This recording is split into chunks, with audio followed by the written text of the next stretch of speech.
You really thought we would notice? My sister typed in the family WhatsApp group. A screenshot of Mom's bank statement dropped into the chat. She stole from her own mother. My phone kept buzzing. Shocked reactions. Angry emojis. People I hadn't spoken to in years suddenly had opinions. And then my aunt wrote, "Call the police. My name is Danielle Harper, and I'm 34 years old. I work as a freelance bookkeeper for small local businesses. Nothing glamorous. Nothing that impresses anyone at family gatherings. Just spreadsheets, receipts, and long nights sitting at my kitchen table balancing numbers under a lamp while the rest of the neighborhood sleeps. In my family, I was always the responsible one, not the favorite, not the one they called to share good news. My older sister was louder, flashier, and always somehow at the center of every room she walked into. She had a way of making people feel like the party started when she arrived. I was the one who cleaned up afterward. After Dad passed, I quietly stepped into the role nobody else wanted. I handled Mom's bills, tracked her doctor appointments, dealt with the insurance paperwork that confused her, and made sure her account stayed current. There was no ceremony around it. No acknowledgement. Just a quiet understanding that someone had to do it, and that someone was going to be me. I wasn't rich. I didn't drive a nice car or take vacations or wear anything that cost more than it needed to. But I had something that nobody in my family thought to look for in me. I had discipline. I had records. And I had patience that ran deeper than most people understood. For years, I had quietly covered small financial gaps my sister created without telling a single person. A missed payment here. An overdraft she didn't catch in time. I spotted them, fixed them, and moved on. I never brought it up because I didn't want drama. I just wanted things to stay stable. My biggest struggle had never been the work. It had been doing the work while the people I was doing it for questioned my character in the same breath. And that group message wasn't just an accusation. It was a public execution, broadcast to every aunt, uncle, cousin, and family friend who had ever known my name. If you've ever been the responsible one who still gets blamed the moment something goes wrong, this story is for you.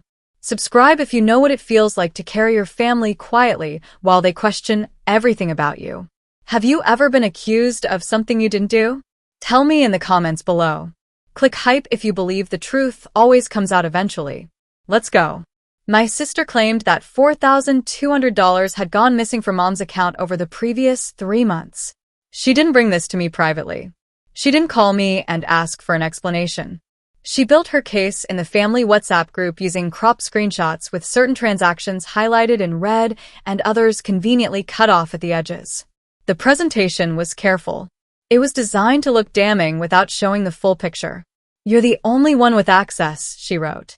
Then, a few minutes later, "Just admit it, Danny. We won't be as mad." I stared at my phone screen in my car outside a client's office.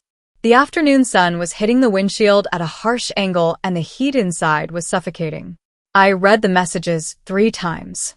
Then I read them again. What hurt more than my sister's words was the silence from Mom. She was in the group. She could see every message. She said nothing. That silence landed differently than any accusation could have. It settled somewhere in my chest and stayed there.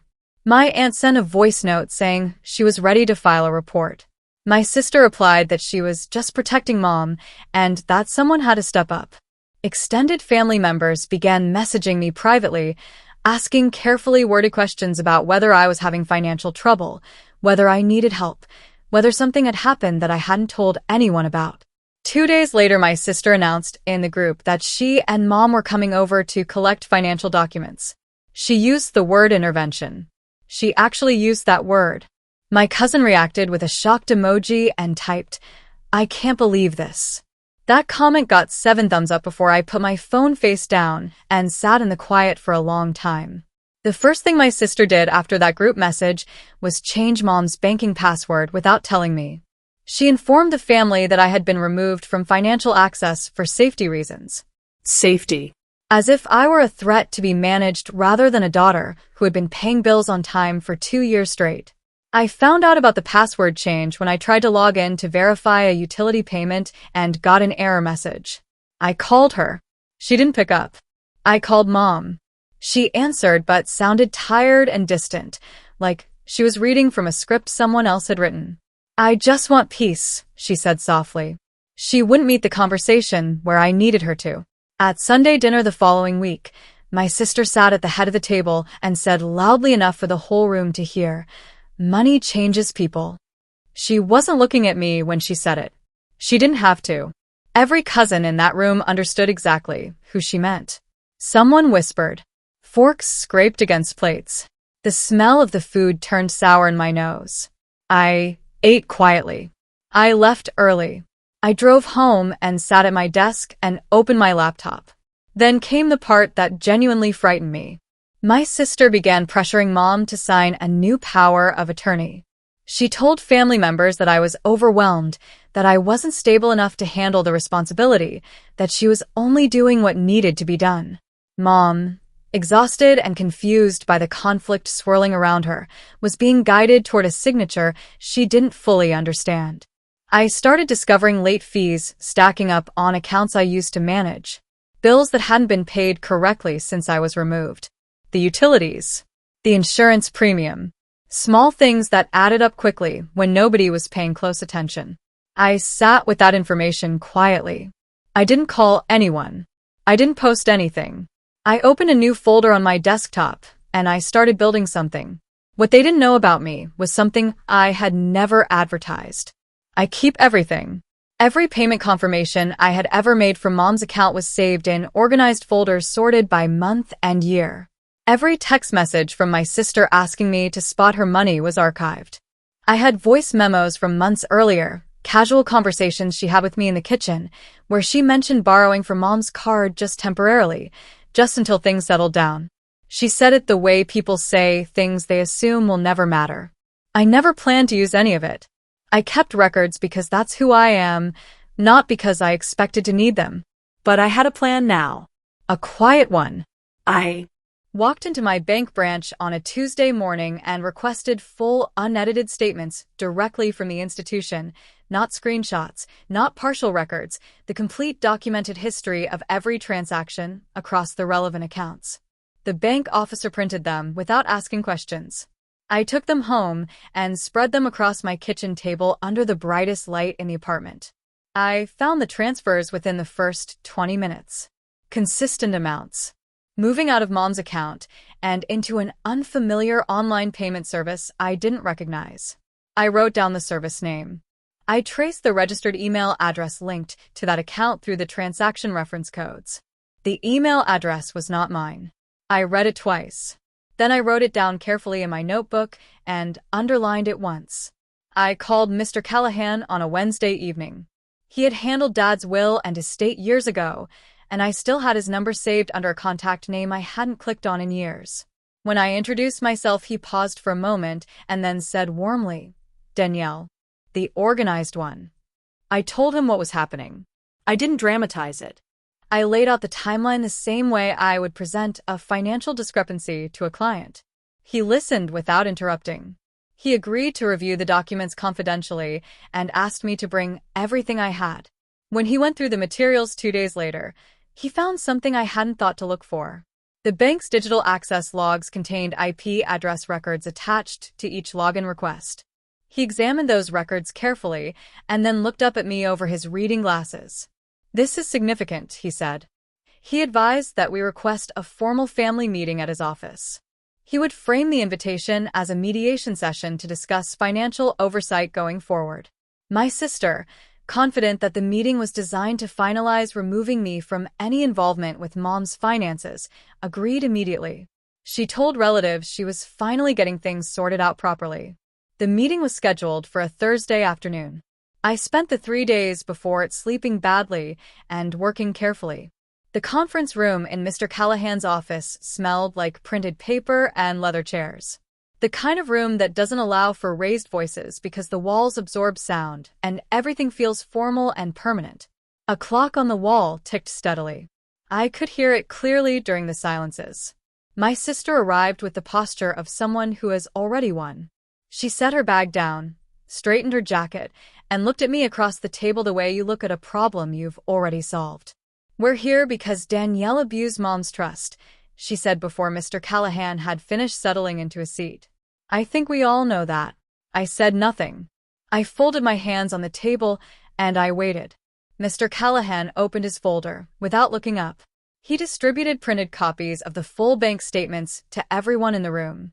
Not screenshots. Not highlights. Every transaction, every date, every amount, every reference code laid out in clean rows across multiple pages. He let the room look at them for a moment. Then he pointed to a specific column. Consistent transfers. The same payment service appearing repeatedly. He read the registered account email aloud in a steady, professional voice. My sister shifted in her seat. "That's not mine."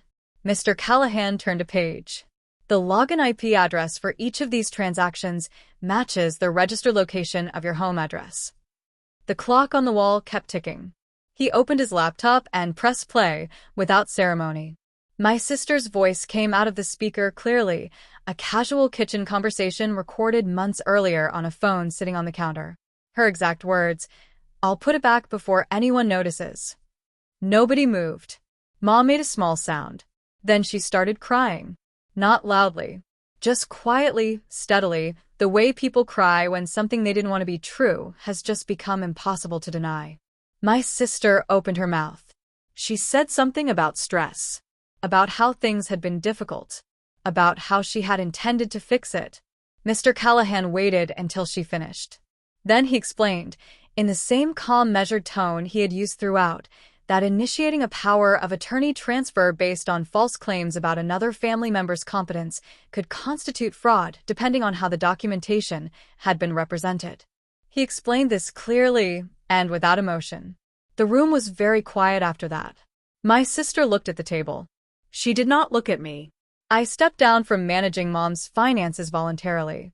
Not because I was forced to, because I chose to.